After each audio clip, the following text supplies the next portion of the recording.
bonjour.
J'habite ici. Ah d'accord, mais j'ai vu la photo et j'ai bien scanné, je dis mais c'est qui lui, c'est lui. Oui, j'ai vu ça, nice video.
Aussi, je voudrais, au nom de son Excellence M. Alassane Ouattara, président de la République de Côte d'Ivoire, au nom du Premier ministre Robert Begré-Mandé, vous adresser, à la suite des prédécesseurs traditionnels Akwaba, à Abidjan, Akwaba en Côte d'Ivoire, et vous souhaitez par la même occasion un séjour fructueux et agréable.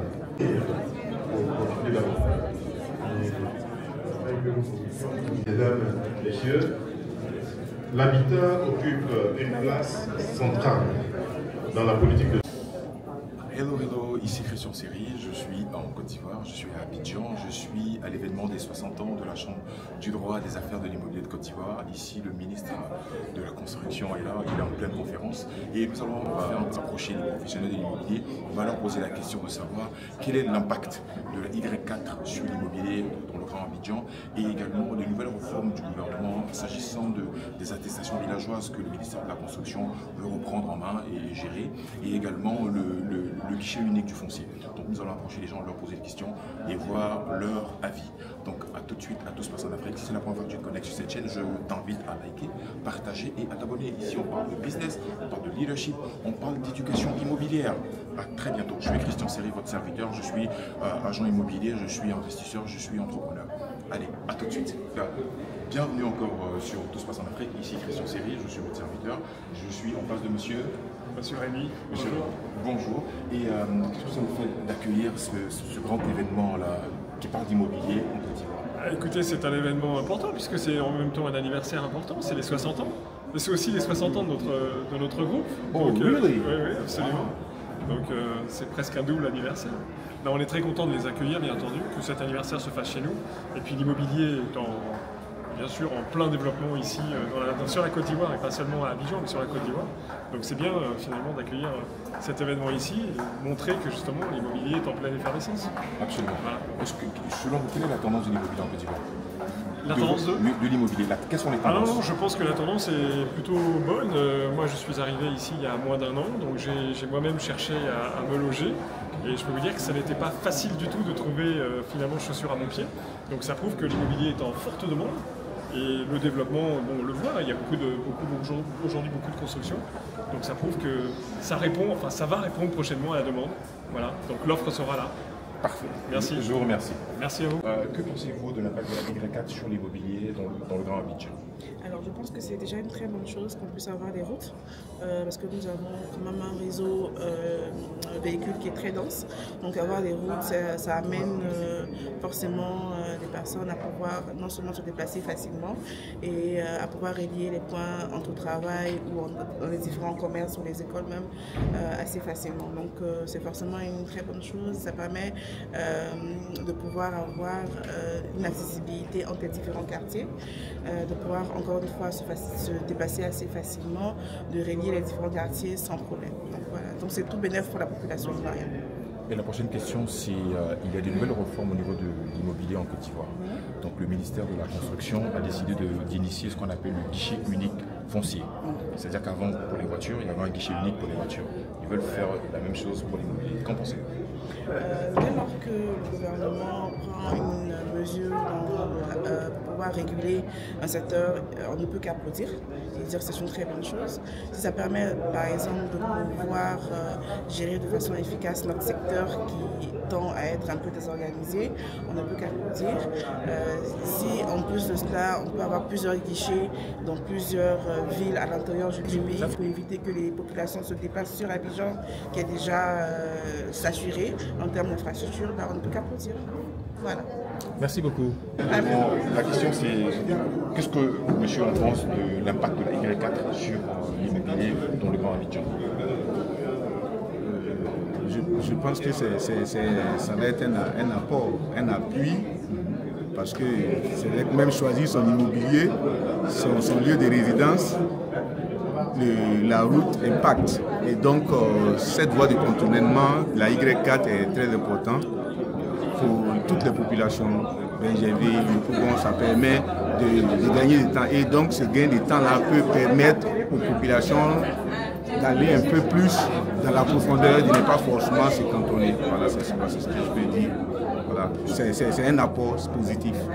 Voilà. Et la deuxième question, c'est que pensez-vous du guichet unique du foncier? Parce qu'avant, il y avait le guichet unique pour les voitures. Vous vous souvenez, quand la voiture arrive au port, one shot, vous pouvez la dédouaner d'un coup. Est-ce que vous pensez que toute personne qui a un requérant aille faire cette démarche au guichet unique du foncier?